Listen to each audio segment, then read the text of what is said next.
학원 선생님이나 학교 선생님이 아이가 산만하다는 이야기를 한 번이라도 하셨거나 아니면 그런 이야기는 듣지 못하셨지만 우리 부모님이 보시기에 아이가 좀 산만한 것 같은데 집중을 잘 못하는 것 같은데 라고 판단이 되실 때 이 영상을 꼭 보셨으면 좋겠습니다. 일단 저희가 이걸 이렇게 뭉뚱그려가지고 그냥 산만하다 이렇게 이야기를 하잖아요. 근데 제가 아이를 잘 관찰해보면 그냥 산만한 게 아니라 이유가 다 다르더라고요. 우선 세 가지 유형이 좀 있는 것 같아요. 한 가지는 말 그대로 그냥 주의 산만한 아이들이고요. 또 한 가지는 읽기 능력이나 아니면 학업 능력이 자기 나이에 못 미쳐서 본의 아니게 산만해지는 경우가 있어요. 그리고 세 번째는 아이가 어떤 틀에 들어가 있는 수업을 하기에는 아이 자체의 창의성이나 상상력이 너무 큰 아이들이 있어요. 이런 친구들은 어떻게 보면은 그런 수업이 또 맞지 않을 수 있는 거거든요. 제가 이제 하나씩 천천히 말씀드려 볼게요.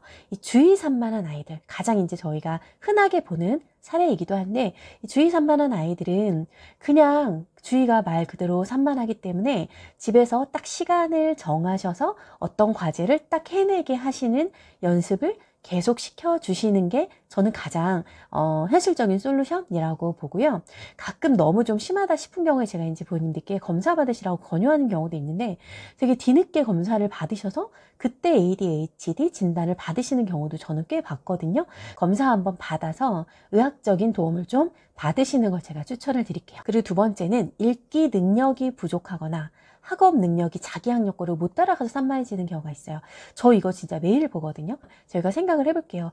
학교도 그렇고요. 학원도 그렇고요. 모든 곳이 다 말과 글로 관련된 활동들을 해요. 이게 영어도 그렇고 수학도 그렇고 다르지가 않거든요. 국어 쪽만 그런 게 아니거든요. 근데 저희 이제 독서 논술 같은 경우는 더더군다나 글을 읽고 나서 자기 생각을 말하고 그 생각을 친구들과 나누어 보고 마지막으로 최종적으로 글이라는 걸로 정리하는 활동들을 하는데 읽기능력이 부족하다 보니까 자기 앞에 있는 종이, 페이퍼에 내용을 이해를 못해서 집중이 안 되는 거예요. 안 하려고 하는 게 아니라 그냥 어쩔 수 없이 집중이 안 되는 거예요.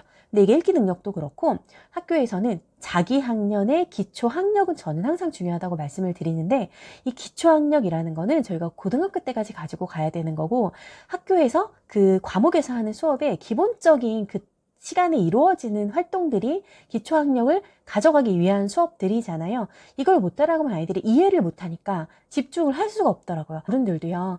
어떤 공간에 갔는데 거기에서 나누는 이야기들이 나랑 관련이 없거나 내가 좀 이해하기 어렵거나 이런 것들이면은 나도 모르게 딴 생각을 하게 되거든요.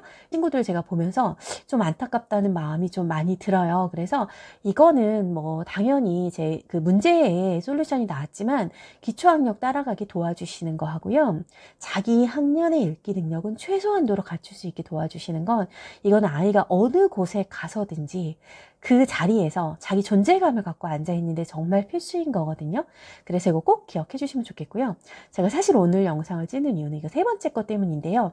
아이들이 이제 언뜻 보면 되게 산만해요. 그리고 친구들이 하는 얘기랑 좀 결이 다른 이야기를 하는 것 같은 친구들이 있어요. 이야기를 잘 들어보면 상상력도 되게 뛰어나고요. 창의성도 있고요. 되게 똑똑해요. 의외로 책 많이 읽은 친구 중에 이런 친구들도 있거든요.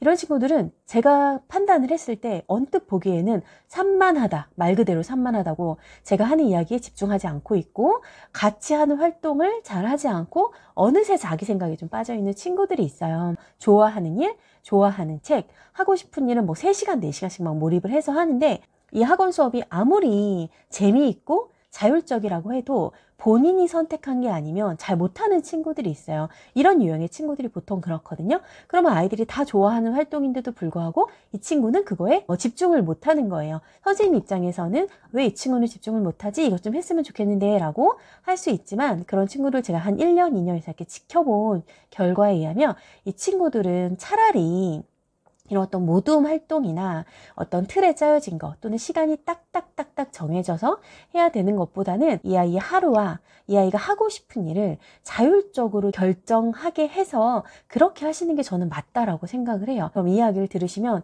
그래도 어떤 조직이나 단체에서 뭔가 할 거는 해야 되지 않나요? 라고 말씀하실 수 있는데 그거는 학교 생활 하나면 저는 충분하다고 봐요. 학교가 이미 오전에 가서 오후까지 수업을 하고 오는 곳이잖아요. 학교 수업이 되게 정확하게 수업 시간과 쉬는 시간과 해야 되는 과목들이 정해진 거예요.